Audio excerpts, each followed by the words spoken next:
The boy participated in a swimming competition while wearing a bulky diving suit. As the race began, all the other contestants jumped into the sea, but he slowly walked toward the ocean. While the others raced on the surface of the water, he could only walk slowly on the seabed. But to everyone's surprise, the boy ended up winning the championship. It turned out he wasn't human, but a sea monster that people feared. To avoid being hunted by humans, sea monsters had lived deep in the ocean for years. Luca has never left this sea area since birth, so anything that didn't belong to the sea both scared and fascinated him. One day, Luca discovered a phonograph. As he happily checked it out, a man in a diving suit holding a harpoon suddenly appeared. Luca was terrified and quickly hid in a stone cave. It was said that humans were all evil, and he thought this was it for him. It's fine, I'm not human. Oh, thank goodness. It turned out the person was also a sea monster named Alberto. After introducing himself, Alberto picked up the phonograph and swam toward the surface. Luca wanted to get the phonograph back, but found that when Alberto went ashore, he turned into a human. Then he also pulled Luca onto the shore. No. It turned out that sea monsters turned into humans when they left the water. Luca, who had turned human for the first time, seemed not to adjust well to this new body, struggling even with something as simple as standing. Fortunately, with Alberto's patient guidance, Luca quickly learned how to walk. Thus, they became good friends. Later, Luca visited at Alberto's place and discovered that he had collected many interesting things. Just then, a poster on the wall caught Luca's attention. Alberto told him that this thing was called a motorcycle, and it could take you anywhere you wanted to go. Luca became even more fascinated by it. So they started using their imagination, and in just half a day, built a motorcycle out of scrap wood. But when they tested it, it fell to pieces. This is normal, stay focused. Don't move!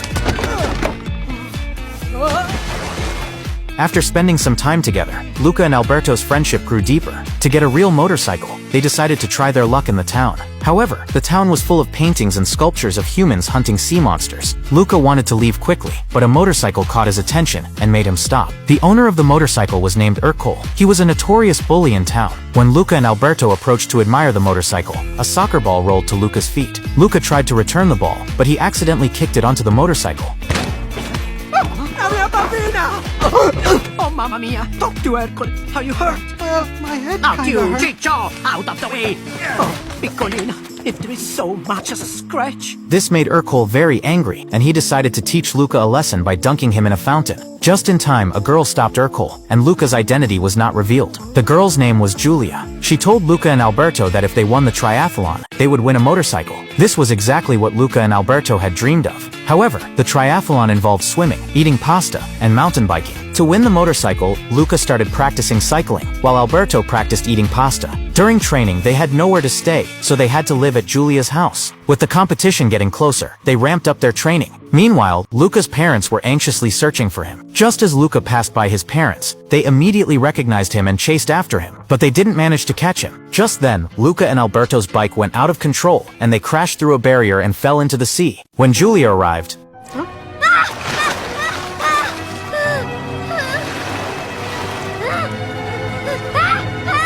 Luca, in an attempt to hide his identity, betrays Alberto. Sea monster! Luca? Stay back!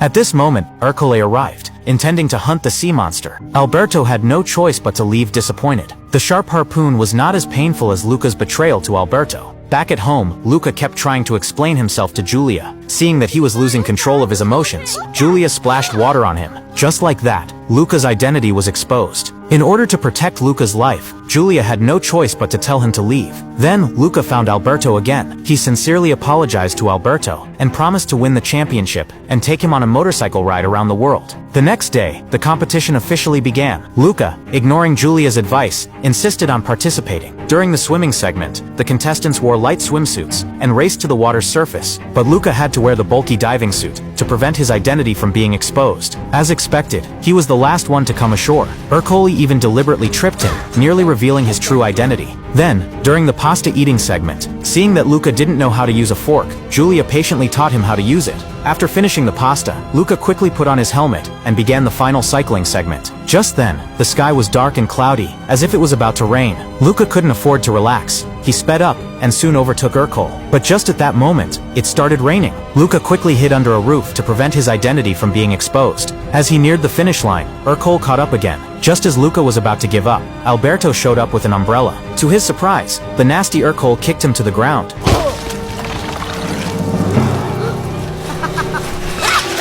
Sea monster! To buy time for Luca, Alberto ran into the crowd. Seeing that his friend was in danger because of him, Luca didn't care about hiding his identity anymore.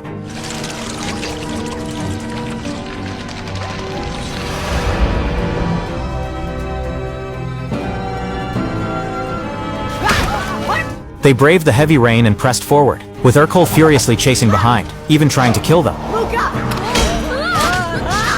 In this desperate moment, Giulia knocked Urkel down, successfully saving them. At this point, Luca and Alberto had reached the sea, but seeing Giulia fall, they gave up their chance to escape. They turned back to help Giulia up. Just then, the villagers surrounded them with harpoons. At that critical moment, Giulia's father stepped in and stopped the villagers, announcing that they had won the competition. Giulia's father was a famous sea monster hunter in the town. Seeing his change of attitude, the villagers also gave up on capturing them. From then on, sea monsters and humans became friends. At the end of the story, Alberto sold the motorcycle and bought a train ticket, deciding to let Luca follow Giulia to school. After saying goodbye to Alberto, Luca boarded the train to begin a new life. I believe he would never forget the happy times he had with Alberto.